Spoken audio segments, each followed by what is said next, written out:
Hello, awesome folks. I hope you're having just an absolutely amazing day today. Today I wanted to do my fast little review. I spent about 80 hours with Planet Coaster 2. It's been out for about a couple of weeks now.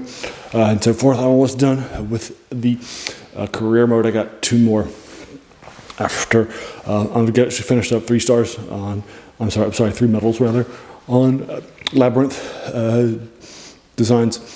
And such. So there's just like this. There's a couple more after that one, and so forth. And so I liked it. So I thought you might enjoy my reviews, and so forth, since it's pretty fast and so forth. As folks out there, and so forth. So I do like it and such. So I want to compare. I'm also going to be comparing it to Planet Coaster 1, 2, and so forth, and talking about my overall reviews and such. I definitely somebody who loves video games, as a reminder. I'm very passionate about them and such. I've done rogues, I've done video games ever since I got, I'm 47, I've been playing since I was a kid and still playing. I've been playing, I played, Intellivision and Ataris at home. I played the Atari Pong, as well as the classic stuff. I played the ColecoVision, I played the Vectrex, I played the Magnavox 2, I played the NES for hours and hours and hours of each game that I have countless times. I also played the NES 16, GameCube, Vectrex.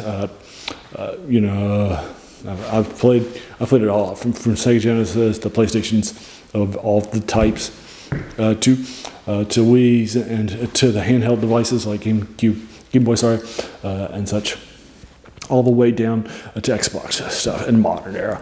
And I've even played TurboGrafx 16. I've played a lot of video games over the years, all right?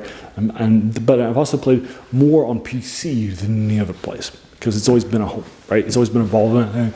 It's always been pushing the genres, right? From Civilization to Europa Universalis, and the historicals and strategies, to stuff like, SimCity or Populous, to things like to Sims and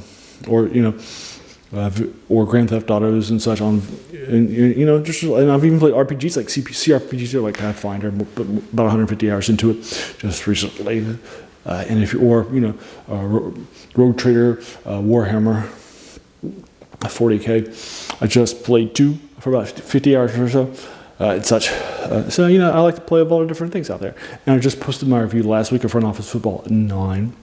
So I thought it would be fun to give you my review a couple weeks later of this video game for your folks, so that you can get an opportunity to get a feel for somebody who's just playing it.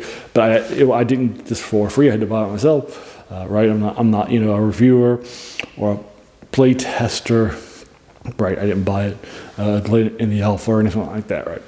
And such. This is good stuff, and so I just want to get you my fast thoughts on this, and so forth. Somebody who loves this series and thinks that the first one is one of the 100 best video games of all time. I think it's an absolute classic. It really reminded us of how great the roller coaster tycoon genre can be after Roller Coaster Tycoon's massive failure. Great stuff. As a reminder, Roller Coaster Tycoon 3 done by Frontier, right? Just the same people that put out this one. So it's great stuff. And so there you are. So this is my review of Planet Coaster 2 with you folks. And I'm going to be comparing it to the classic of the first one that was published a few years ago. So basically, in this iteration, some of the UI has changed. There is a different coaster builder, which is supposed to be more intuitive and also better for not in building coasters on consoles, not on computers, but on consoles for TVs and such. And I haven't played it there, so I can't speak to that, and so forth. There's also massive upgrades for parks of the pool persuasion. Like you can build pools, diving boards, sun chairs. You can build log flumes or sliding flumes or slides and that sort of thing that slide into the pools too. There's an entire post. There's an entire tab for pools and just making your pools, and then there's another one for flumes and slides that'll go straight into it, like body slides, or wide body slides, raft slides, mattress slides, all the sort of slides that you have. About 6 or 7 versions of it and that sort of a thing. It's all new, and you can build those yourself. And then also another new thing that they added to the video games, in addition to the Aqua stuff, and the roller coaster things, is a more enhanced UI and so forth. And a few rides here and there are retained, or new stuff. I don't remember the Helion ride, the fast ride where you just spin in a circle for a bunch of times. I don't remember that being the previous one. It might be. It's been a few years. There are a few new rides here and there that are fun too, and so forth. And so I do think that there's value in this video game as standing it and so forth. Some folks have been like, is this really just recalibrating the old one and just making it better graphics, better rides when you do the ride cameras of rides or roller coasters and that sort of thing? I think there's some value in asking that. And so forth. But this is a genre with a lot of big hits that were sort of just reskins, like Roller Coaster Tycoon 2. I don't remember too many people at the time when Roller Coaster Tycoon 2 comes. Isn't it just a reskin of the first one with more games and more additions and that? Yes, it is. But it's still a fun option, right? Yeah, but the graphics are better, the ride coaster's more smooth, and so forth, and such, after you've built your roller coaster. So it's good stuff. I like it lots. Also some improvements that have been made. For example, you can now increase the size or smaller sizes of things, of sceneries and such. So that's good stuff. I like it lots. It's very intuitive and so forth. Now, I don't like the roller coaster builders, and it's also the same builders for flat rides like river rapids or log flumes or slides like body slides or inflatable raft slides.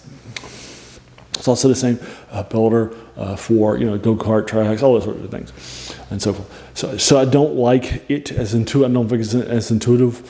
Even if I put like 80 hours into the game, I still just don't think that's as intuitive as you think it is, and so forth. But it works once you figure it out. So I do like that they're trying something new with the genre when it comes to that, and retooling the UI, which was great to begin with. I think it's much better, and so forth. And in the career mode, basically what happens over time as you're building up your theme parks, you are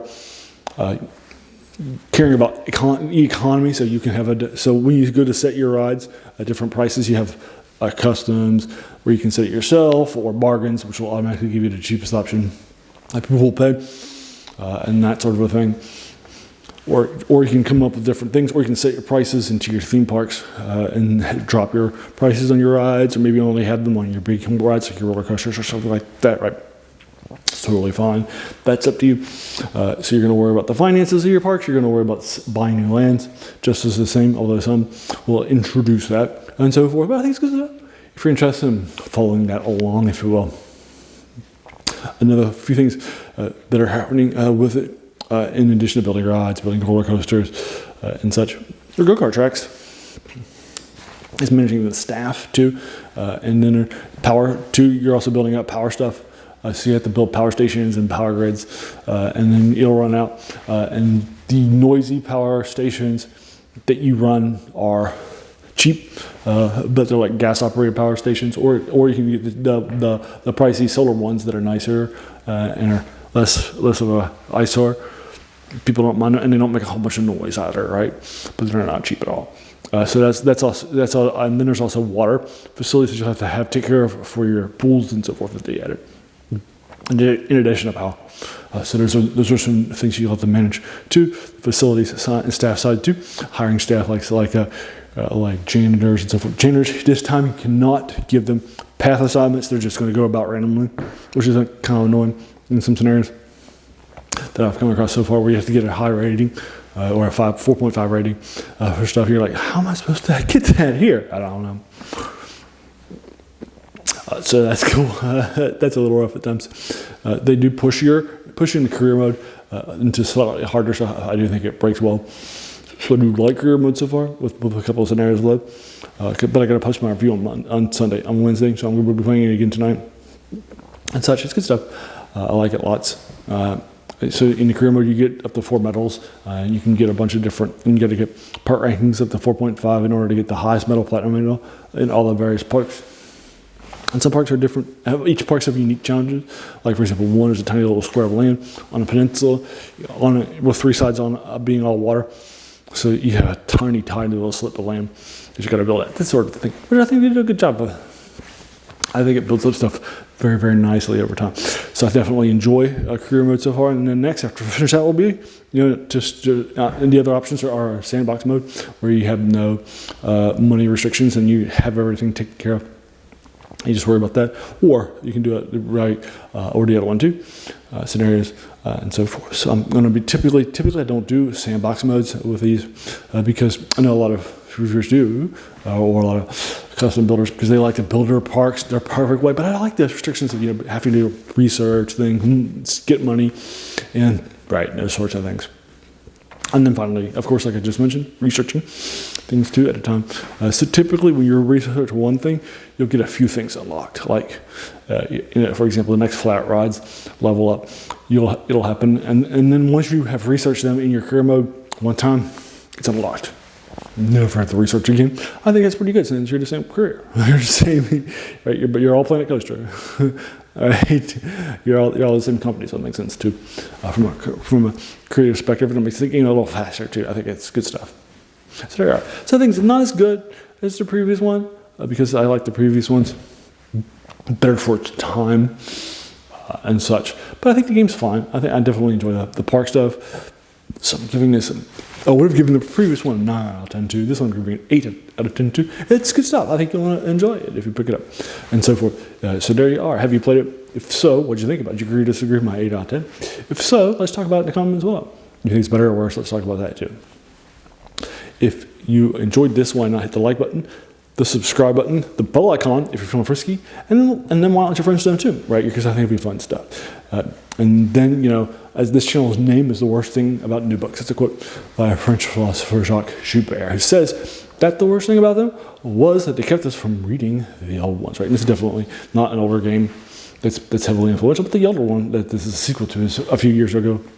And again, I think it's a classic. So I think it's fun stuff to go back and sort of look at that with new eyes, if you will. So that's good stuff. And then finally, I want to thank you just so much for taking some time out of your day and investing and watching my video, right? Because we all have so many things that are happening in our lives, and we're pulled in so many different directions. So the fact that you spend this time with me, that's incredibly humbling, and I appreciate it much. So thanks again, and have an amazing day.